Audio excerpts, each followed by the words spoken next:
Hello, welcome to my channel. आज हम practice कर रहे हैं एमसीक्यूज, वो भी साइंस एनसीईआरटी की लाइन बाय लाइन से क्रिएट किए हुए एक्सप्लेनेशन के साथ, जिससे कि वीडियो के एंड तक का आपको मैक्सिमम एमसीक्यूज लर्न भी हो जाएंगे। और ये केवल ना क्लास 10th के लिए ही यूज़फुल नहीं है। जो स्टूडेंट्स मेडिकल या वनडे एग्जामिनेशन की प्रिपरेशन कर रहे हैं तो वो भी अच्छे से ध्यान से पढ़िए, क्योंकि ये एमसीक्यूज बहुत इंपॉर्टेंट है और अक्सर एग्जाम में पूछे जाते हैं। तो चलिए मूव करते हैं हम अपने टॉपिक की तरफ। हमारा टॉपिक है how do organism reproduce, chapter के DNA and importance of variation. जैसे कि मैंने प्रॉमिस किया है लाइन बाय लाइन से एमसीक्यूज की प्रैक्टिस करेंगे, तो यहाँ पे टॉपिक है DNA and importance of variation. So अगर आपको इसी तरह ही एमसीक्यूज की प्रैक्टिस करनी है लाइन बाय लाइन और मैक्सिमम एमसीक्यूज की, तो चैनल को सब्सक्राइब करिए। और ये कुछ स्पेसिफिक पॉइंट्स हैं जो चैनल को स्पेशल बनाते हैं, तो भूलिएगा मत और वीडियो को स्किप मत करिएगा, एंड तक देखिए, क्योंकि आपको सच में लर्न हो जाएंगे। राइट। सो क्वेश्चन नंबर 1 है हमारा, डीएनए स्टैंड्स फॉर। ए है D oxy ribose nucleic acid, B है D oxy ribo nucleic acid, C है double nitrogen acid and D है डायनामिक न्यूक्लिक एसिड। तो देखिए, बिल्कुल भी कंफ्यूज होने की ज़रूरत नहीं है। DNA stand for D oxy ribo, ribo है वहाँ पे। फर्स्ट ऑप्शन में क्या था, राइबोज, नहीं, D oxy ribo nucleic acid is a full form of DNA. ऐसे याद करिए कि कोई आपको सोते सोते भी पूछे ना कि भाई डीएनए की फुल फॉर्म बता दो, तो आपको ये लर्न होनी चाहिए, DNA stands for deoxyribonucleic acid. So यहाँ पे जो ये जो एक्सप्लेनेशन है ना, इससे आपको बहुत ही हेल्प मिलेगी। जो आपके ट्रू फॉल्स या फिलअप्स वाले या वेरी शॉर्ट वाले क्वेश्चंस आते हैं ना, वो भी आप इससे पूरी तरह कर सकते हैं। जैसे कि आपको यहाँ पे ये बस डीएनए नहीं दिया हुआ है, बाकी ये पूरा स्टेटमेंट यहाँ से यहाँ तक दिया हुआ है, तो आपको फिल क्या करना है, DNA is a hereditary material present in the living organism, right? So it carries genetic information from parents to the offspring. Genetic information कैसे, जो ग्रैंड पेरेंट्स से आपको, जो कैरेक्टर आपके ग्रैंड पेरेंट्स से आपके पेरेंट्स को मिले हैं और आपके पेरेंट्स से आपको मिले हैं। सो ये कुछ जेनेटिक इन्फॉर्मेशंस होती हैं, जिसमें कि बहुत सारी चीज़ें इन्वॉल्व होती है, बॉडी कलर, बॉडी लैंग्वेज और आपके हेयर कलर, आई कलर, बहुत सारी इन्फॉर्मेशन होती है। ये सारा कुछ कौन ट्रांसफ़र करता है, डीएनए। नेक्स्ट है, DNA is mainly present in D. DNA present कहाँ होता है, ए है सेल मेम्ब्रेन, बी है साइटोप्लाज्म, सी है न्यूक्लियस एंड डी है वैक्यूल। देखिए, घर में ना जो भी चीज़ सबसे ज़्यादा एक्सपेंसिव होती है ना, वो आप कहाँ रखते हैं, अपने लॉकर में रखते हैं ना। तो उसी तरह यहाँ पे डीएनए जो होता है ना, वो सेल के लिए बहुत इंपॉर्टेंट होता है, क्योंकि सारी इंफॉर्मेशन जीन की इसी में ही है। ओके, तो इसको कहाँ पे रखा जाता है, बहुत ही सेफ जगह पे। और सेल का लॉकर कौन है हमारा, nucleus. Okay, so DNA is mainly found inside the nucleus of the cell in the form of chromosome. Chromosome क्या है, एक तरीके से उलझा हुआ ये थ्रेड लाइक स्ट्रक्चर होता है, जैसे आपने पूरी थ्रेड को उलझा के रख दिया हो, तो ये इस तरह कंपाइल फॉर्म में ना इस यहाँ पे न्यूक्लियस में पड़ा रहता है। और ये ही पूरा डीएनए का ही एक थ्रेड होता है, जो कि उलझे हुए फॉर्म में होता है। ओके, और कई सारे प्रोटीन्स भी होते हैं इसमें, हिस्टोन प्रोटीन्स भी होते हैं, और इसी से ही सारी की सारी इंफॉर्मेशन जो है वो आपकी प्रोजेनी में ही जाती है। नेक्स्ट है, विच स्ट्रक्चर कैरीज डीएनए। इनमें से कौन सा स्ट्रक्चर है जो डीएनए कैरी करता है, राइट? ए है राइबोसोम्स, बी है क्रोमोसोम्स, सी है वैक्यूल एंड डी है प्लास्टिड्स। अभी हमने डिस्कस किया डीएनए कौन कैरी करता है, सो हमारा आंसर है क्रोमोसोम। ओके, क्यों, और जो कि न्यूक्लियस में मिलता है, सेल के न्यूक्लियस में, चाहे वो प्लांट सेल हो या एनिमल सेल हो। ओके, सो यहाँ पे देख लीजिए, ये सेल है और माइटोसिस मियोसिस के टाइम ये क्रोमोसोम्स कुछ इस तरह से हो जाते हैं, और ये इस पे ना डीएनए ऐसे थ्रेड की तरह यूं यूं यूं यूं उलझा रहता है। तो ध्यान रखिएगा, DNA chromosomes are the thread like structure made up of the DNA and proteins. मैंने बोला ना इसमें प्रोटीन भी होते हैं। They contain gene. Gene is a segment of DNA, small segment of DNA is called the gene. Just like ये एक DNA है और इसके सिर्फ इतने सेगमेंट को क्या बोलते हैं, जीन। ओके, सो आगे क्वेश्चन 4 है, जीन आर।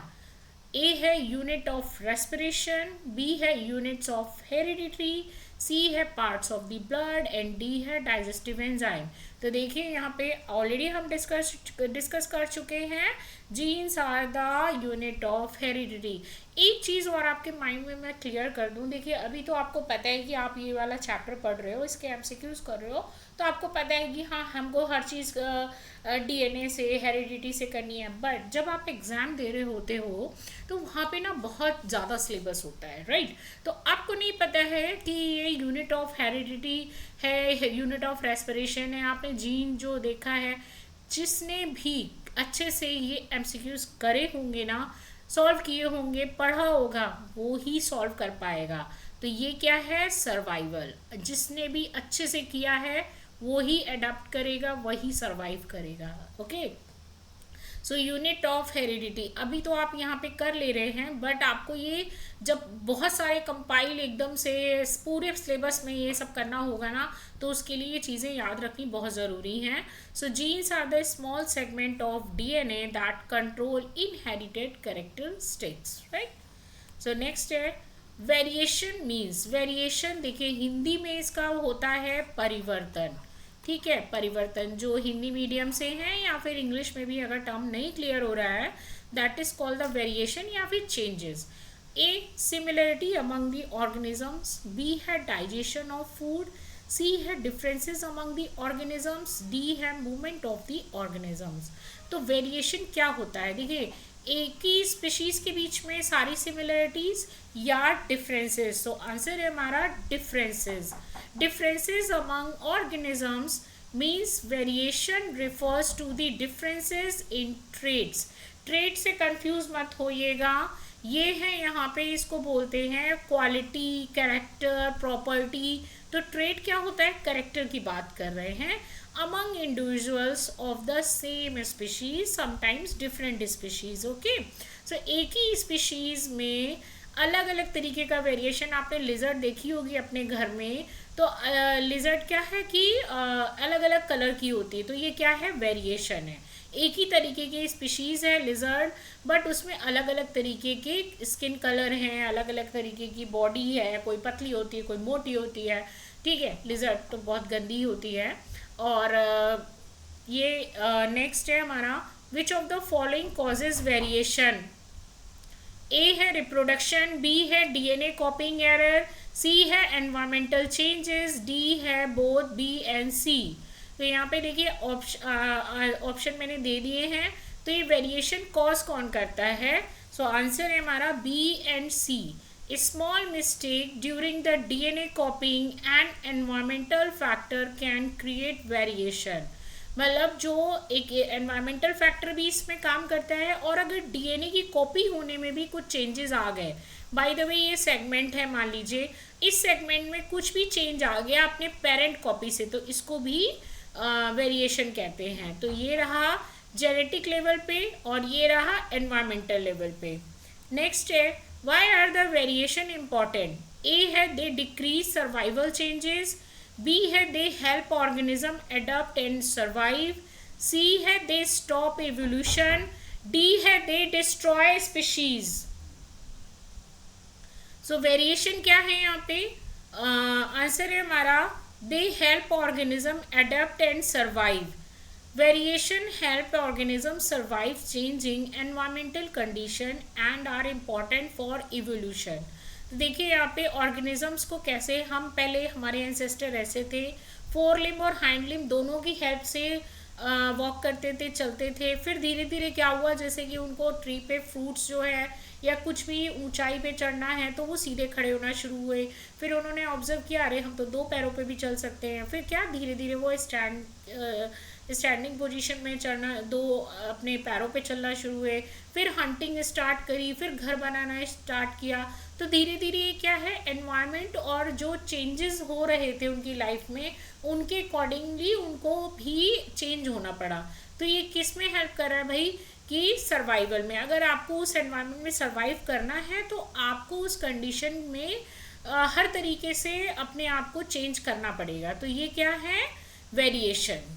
नेक्स्ट है which type of reproduction produce more variation. इनमें से कौन सा रिप्रोडक्शन का टाइप है जो मोर वेरिएशन मतलब बदलाव या चेंजेस लाता है। ए है एसेक्सुअल रिप्रोडक्शन, बी है सेक्सुअल रिप्रोडक्शन, सी है बडिंग, डी है वेजिटेटिव प्रोपोगेशन। तो यहाँ पे देखिए ए सेक्सुअल रिप्रोडक्शन में क्या होता है, एक बॉडी होती है, दो पार्ट्स में डिवाइड हो जाती है और फिर उसके बाद क्या होता है कि वो सेम अपने प्रोजेनी बनाती है। सेक्सुअल रिप्रोडक्शन में यहाँ पे दो अलग अलग जो है बॉडी इन्वॉल्व होती हैं, दो अलग अलग गैमीट्स इन्वॉल्व होते हैं और वो अपनी फिर प्रोजेनी बनाते हैं। बडिंग में क्या होता है कि कोई भी एक बॉडी का पार्ट जो है वो अलग हो जाता है और अपना एक यंग वन प्रोड्यूस करता है। वेजिटेटिव प्रोपोगेशन के भी बहुत सारे मेथड होते हैं, ग्राफ्टिंग हो गया, रीजनरेशन, कल्चरिंग हो गया, ये सब चीज़ें क्या है वेजिटेटिव प्रोपोगेशन में। तो यहाँ पे देखिए कि बहुत ज़्यादा चेंजेस कौन लाता है, सेक्सुअल रिप्रोडक्शन। क्यों? क्योंकि यहाँ पे दो तरीके के गैमीट्स इन्वॉल्व होते हैं, ये अलग पेरेंट्स से हैं, ये अलग पेरेंट्स में, इनके पेरेंट्स भी अलग पेरेंट्स से हैं, ये इनके पेरेंट्स भी। तो डिफरेंट डिफरेंट, अब देखो डीएनए चेंज होता जा रहा है, डीएनए यहाँ पे भी चेंज होता जा रहा है, तो अलग अलग वेरिएशन मिलेगा कि नहीं मिलेगा यहाँ की प्रोजेनी में। So sexual reproduction mixes gene from two parents producing greater variation. Next है a copying error during the DNA replication में लीड्स टू।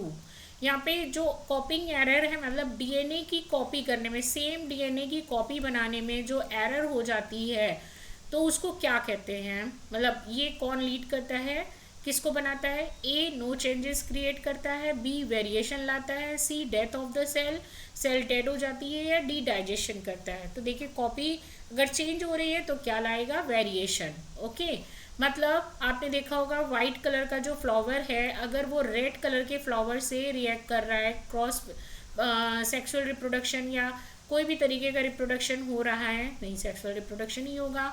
तो यहाँ पे क्या होगा, इनके कैरेक्टर ये वाइट है और ये रेड है तो ये क्या बन जाएगा, पिंक कलर का। ओके, तो ये क्या इनके कैरेक्टर देखो मिल गए और हमको क्या मिला, नया नया प्लांट मिला, नया कलर मिला। तो ये क्या है, वेरिएशन, बदलाव, मतलब इन दोनों की कोई भी जो कैरेक्टर की है वो उनमें मिक्सिंग हो गई है और हमको नया कैरेक्टर पिंक कलर का मिल गया है। So small changes during the DNA copying can create new traits, new character and variation. Variation आ गया, पिंक कलर का हो गया। नेक्स्ट है which of the following help a species survive environmental changes, मतलब इनमें से कौन सा एनवायरमेंटल कौन सर्वाइव करने के लिए हेल्प करता है। ए यूनिफॉर्मिलिटी फॉर्मिटी, बी है वेरिएशन, सी है इनएक्टिविटी, डी है एक्सटेंशन। यूनिफॉर्मिलिटी मतलब एक जैसा, जैसे आप पहले थे वैसे ही रहना, आपको कोई भी चेंज नहीं करना। इनएक्टिव, आप इनएक्टिव मतलब आपको कुछ भी काम नहीं करना, आपका कुछ भी बॉडी इनएक्टिव पड़ी हुई है। एक्सटेंशन, या तो आप विलुप्त हो जाइए, दुनिया से ही गायब हो जाइए। और बी है हमारा वेरिएशन। तो याद रखिए अगर आपको एनवायरनमेंट के हिसाब से अडॉप्ट सरवाइव करना है, एनवायरनमेंट के हिसाब से रहना है, तो आपको वेरिएशन लाना ज़रूरी है। Okay, so variation increases the chance that some individual will survive difficult condition. मतलब अगर आप कहीं गए हैं बाय द वे, आपको वहाँ पे जो ड्रिंकिंग वाटर है वो थोड़ा सा आपको अच्छा नहीं लग रहा है, बट आप थोड़े दिन अब रहना ही है आपको वहाँ पे, तो क्या करोगे, वो ड्रिंकिंग वाटर के आप हैबिचुअल हो जाओगे, थोड़े दिनों में उसकी हैबिट हो जाएगी। क्यों? क्योंकि आपको वहाँ पे सर्वाइव करना है। So this is called a variation. Next है DNA copying is necessary during A respiration, B reproduction, C digestion and D excretion. तो डीएनए कॉपिंग इज नेसेसरी कब ज़रूरी होती है, बी है answer, reproduction. DNA must be copied so that the genetic information passes from parents to the offspring. Reproduction चाहे asexual हो या फिर सेक्सुअल हो, दोनों में ही डीएनए की कॉपी बनना ज़रूरी है। क्यों? क्योंकि कैरेक्टर इसी के ही थ्रू तो एक जनरेशन से दूसरी जनरेशन में ट्रांसफ़र होंगे। अब डिपेंड करता है कि जो सेक्सुअल मेथड है उसमें तो कॉपी चेंज हो जाती है, थोड़ा सा वेरिएशन आता ही आता है, लेकिन जो एसेक्सुअल मेथड है उसमें कोई भी चेंज नहीं आता।